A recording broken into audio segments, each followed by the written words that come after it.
Know your BATNA. All right, now that we've busted our negotiating myths, it's time to talk about your BATNA. BATNA stands for Best Alternative to a Negotiated Agreement. In the simplest terms, your BATNA is what happens if you walk away. Applying for a new job? Your BATNA is probably your current job or whatever your current income streams look like. Likewise, an outside job offer becomes your BATNA when you're negotiating with your current employer. That's why people often get their biggest raises when they have competing offers. Their employers know their BATNAs are tempting and credible.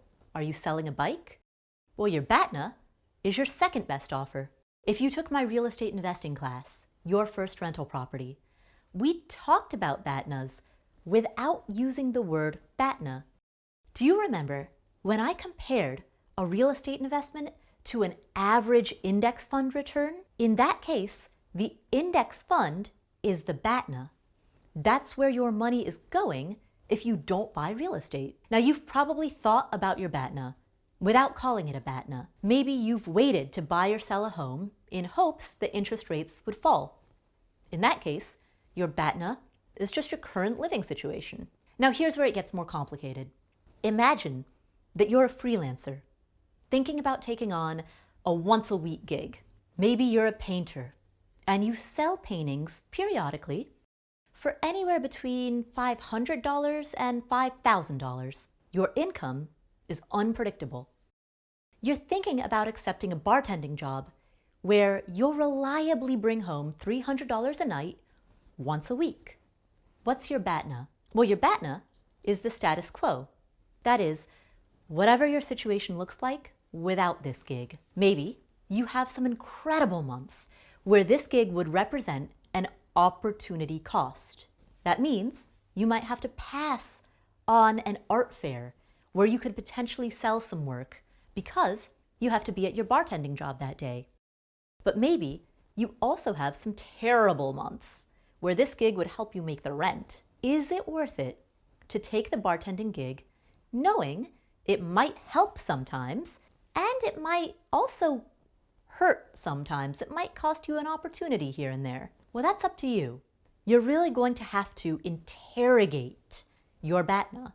It's not always going to break down neatly into dollars and cents. I have a friend who hates uncertainty. He's going to take that bartending gig in a heartbeat because he gets really anxious when he doesn't know where his next paycheck is coming from. I have another friend who's more okay with risk. She's going to pass on that gig. She'll dip into her savings if she has to, but she doesn't want to forego 1 penny at her maximum rate. Even if these two friends have the exact same painting setup, same frequency of sales, same pay rate, same everything, they're evaluating the deal differently because they have different priorities and attitudes about money. Now, here's another example. I knew someone who was nearing retirement. He was deciding between quitting immediately and working for 1 or 2 more years. Now, retirement was his BATNA, and that's a pretty great BATNA. So he asked for a big raise. He was confident in his BATNA. He really would walk away if that raise didn't come through. As his employer weighed his raise request, he started getting pretty excited about retirement. He began to think about what he'd be doing with all of that spare time. He felt great about his BATNA, and then he got the raise. This was the biggest raise he'd ever gotten. And he was able to ask for it with total confidence because he had a fantastic BATNA. Now, I'm going to be honest. My friend felt a twinge of regret when he got that raise. His BATNA had started looking better and better every day. He kept the job after he got the raise, but now he's still more excited about retirement than ever. And you better believe he's going to be asking for a raise again next year. So the best thing you can do to increase your negotiating strength is grow your BATNA. Think you'll be leaving your job soon? Don't skip out on asking for a raise just because you anticipate moving on to new opportunities. If you get a raise at your current job, you'll be in a better position to make even more at the next one. Plus, if it takes more time than you think it will, to find that next job, you'll be padding your savings account in the meantime. Now here's another example of strengthening a BATNA. I'm a renter, and I love my apartment, and I don't mind the price that I pay for it. But I live in New York City, and it's basically a citywide pastime to browse apartment listings and just see what else is out there. So I get online, and my brain starts whirring, and I think, all right, would it be worth an extra $200 a month to have a slightly better view? Or should I pay an extra $600 more for an apartment that has a patio?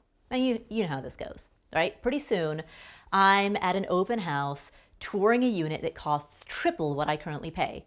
And I have a moment where I glance at my reflection in the gleaming second bathroom, and I come to my senses, and I ask myself, all right, what do I really want from an apartment? Like maybe I can do some cheap improvements to fall back in love with my current place. Maybe it's just a fresh coat of paint or better furniture. Until the moment that I start working with a broker, I'm only negotiating with myself. But it's a heck of a lot cheaper to hire a crew of painters for the weekend than it is to start paying an additional $500 more each month in perpetuity for an apartment that's not a whole lot better than the one I live in now. So, once I paint the apartment, I'm happier with my living space. And all of a sudden, I've BATNA strengthened myself out of a wasteful apartment decision. I've grown my BATNA. I've done so by asking myself what it is I really care about, and then asking what I can do to bring my current situation closer to the version of my life that I'm imagining. Have you ever watched the show Love It or List It? The whole premise of the show is about strengthening your BATNA. The homeowners on the show are trying to decide whether to renovate or sell. An interior design expert competes with a real estate agent. The design expert renovates their existing house, and the real estate agent shows the homeowners what else is out there. So the design expert is on the BATNA strengthening team. They want to show the homeowner, hey, here's what your life could be like if you stay. Now the real estate agent, on the other hand, wants to make a deal. So remember when I said that I think about BATNAs when I'm making dinner plans with my friends? You can start to see how there's a BATNA for everything. If we can't come to an agreement on a time and place, I'll be eating at home. So, what's in my fridge? Are there any promotions on DoorDash if I want to order in, right? Now, of course, I want to see my friends, but I'd be lying if I said the contents of my fridge didn't have some influence over how hard I'm going to work to make our schedules line up. And if my fridge is really full, maybe I can even use my BATNA to lure people to my home. After all, I don't want to get on the subway in the rain. So I'll say, hey guys, come over. I've got champagne and a cheese plate, right? So, okay, that's enough about your BATNA. If there's one thing you take away from this class, I want it to be the phrase, grow your BATNA. I want that phrase to run through your head at all times.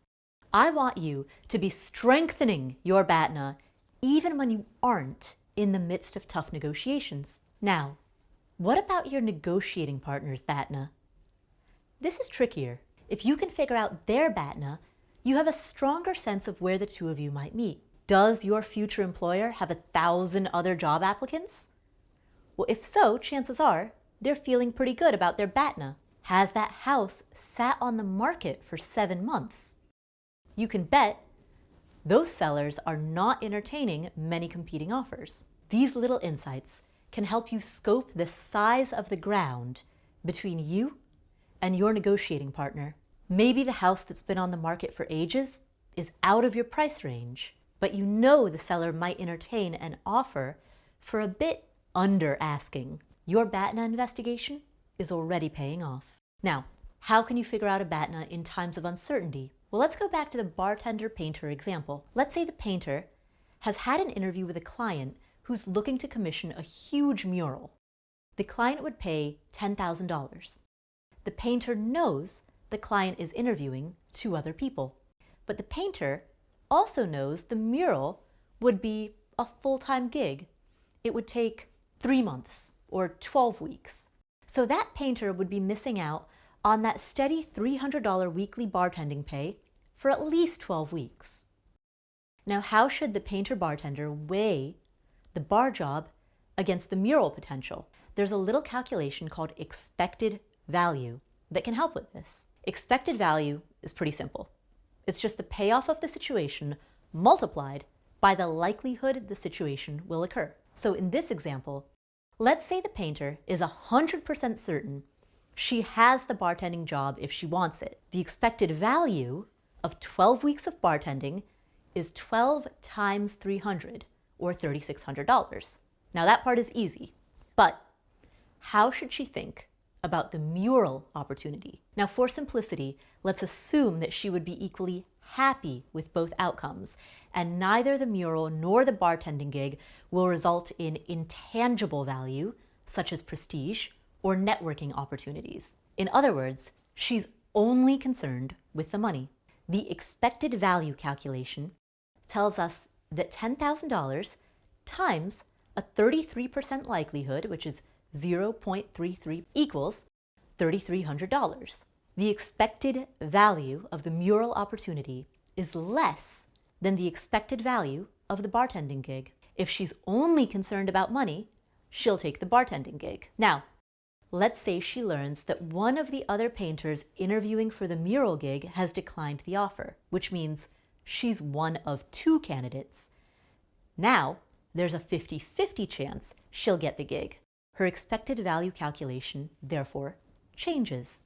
A $10,000 opportunity with a 50% likelihood is $10,000 times 0.5, or $5,000. The expected value of the mural opportunity is now $5,000. It's the same thing as saying there's a 50% likelihood that she'll make $10,000 and a 50% likelihood that she'll make 0, right? This is just a little equation to put that idea into one figure.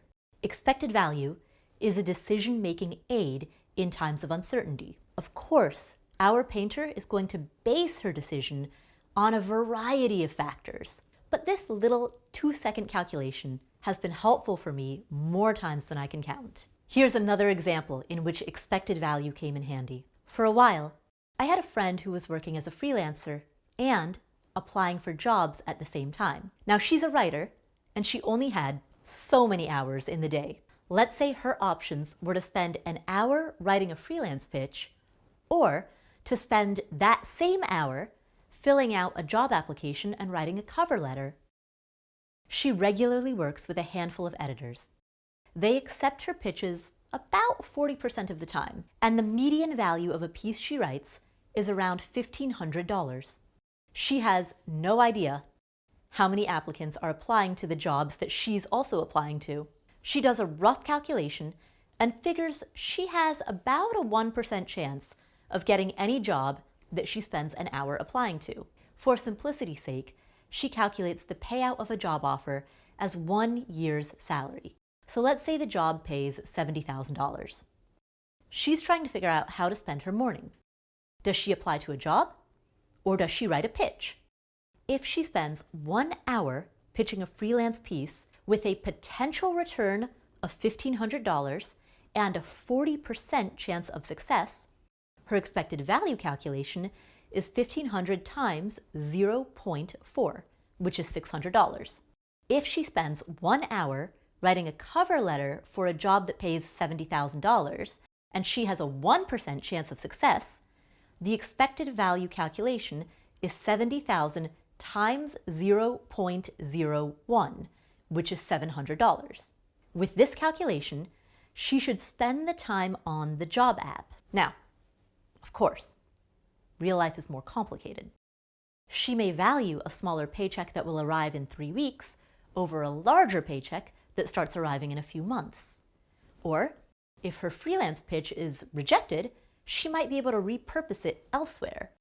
So there are other factors to consider, but the expected value calculation has given her a way to compare 2 outcomes with extremely different likelihoods and extremely different payoffs. It's a tool. Finally, a note on the BATNA, or fantasy alternative to a negotiated agreement.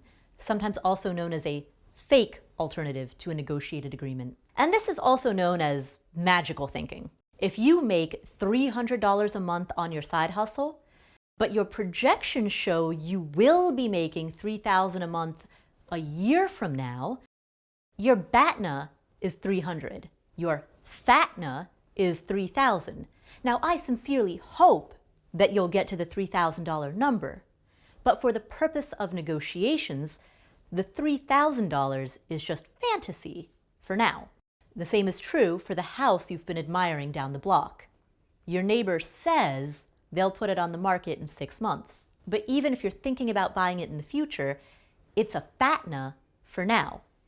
Anything can happen. Your neighbor might decide to stay, or the house might be toppled by a tornado. It's not a real BATNA.